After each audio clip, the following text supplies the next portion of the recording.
Hello everyone. Remember the maps we looked at recently and talked about how different parts of the world are involved in the war in Ukraine, whether they want to be or not.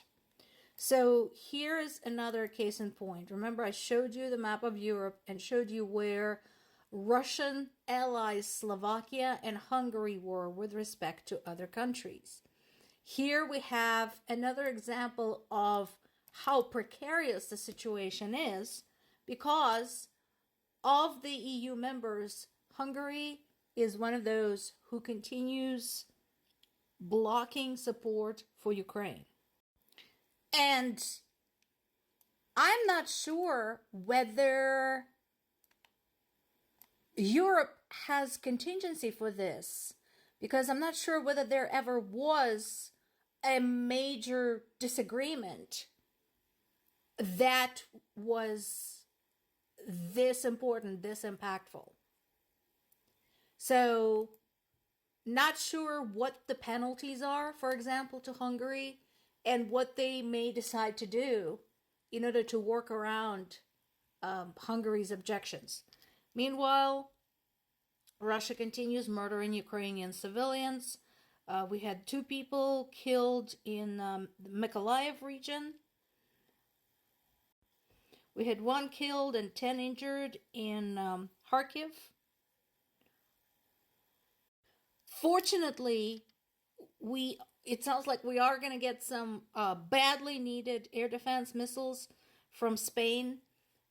This has been the biggest need because most of the attacks come from the air, particularly the guided bombs. We talked about guided bombs just recently.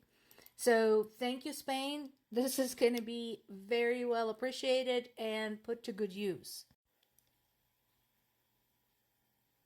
As of right now, Russia launches roughly 3,000 bombs at Ukraine every month. 3,000 bombs a month means 100 bombs a day. That's just over 4 bombs every hour. So imagine if you were living somewhere where every 15 minutes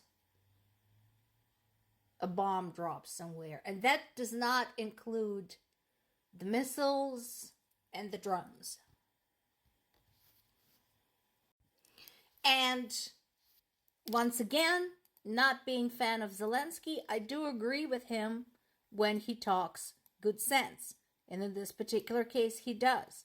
He says that basically things like sanctions and diplomacy are not going to work. And he confirms sentiments of a lot of us around the world. He states that every possible method should be used to force Russia to get out of Ukraine. Every possible tool, including brute force.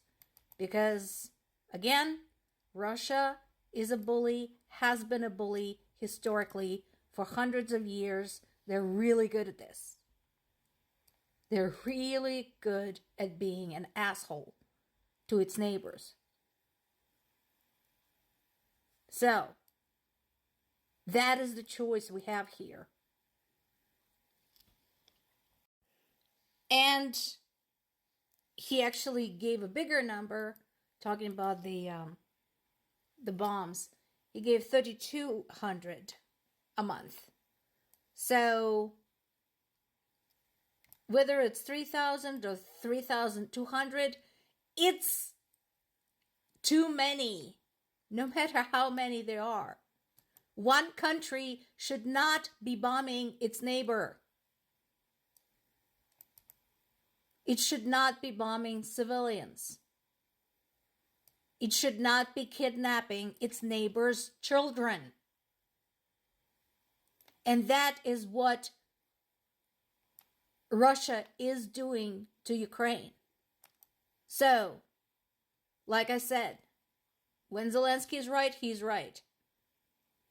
And in this particular case, I heartily agree with him. This is bullshit, and it needs to stop. And if I sound angry, there is a good reason for it. So, I grew up in the city of Zaporizhia, was born there, grew up there. Lived there until the age of 19 when I won an academic scholarship and came to the United States on my own. No money, no connections. But that's not about me. This is Zaporizhia Airport. This is what it looked like when it finished remodeling in 2020. My dad was the vice president of Zaporizhia Airport, and even after he retired, he continued working on this particular project, continued contributing to planning of the reconstruction of the remodeling. And when it was finally finished, he was so proud of it. He talked about the new terminal, which you see here. He talked about all of the sophisticated electronics that was implemented, everything they could get at the time to make this on par with European standards. They did. Not only that, but to me, the airport, personally is important because since Daddy worked there his entire life, I basically grew up there. I came there often. I played there. I hung out around airplanes. The airplane parts used to be my toys because they were interesting shapes and they were shiny and fascinating and all of that. This is what it looks like now. This is what was done to it by Russians. This is my dad's work along with the work of his other colleagues, many colleagues. The work of many years. This is my childhood. Look closely. This is what Russia does wherever it goes. Look up at any region, any place that's been taken over by Russia, and look what happened to them. Do you really want to continue letting them get away with this?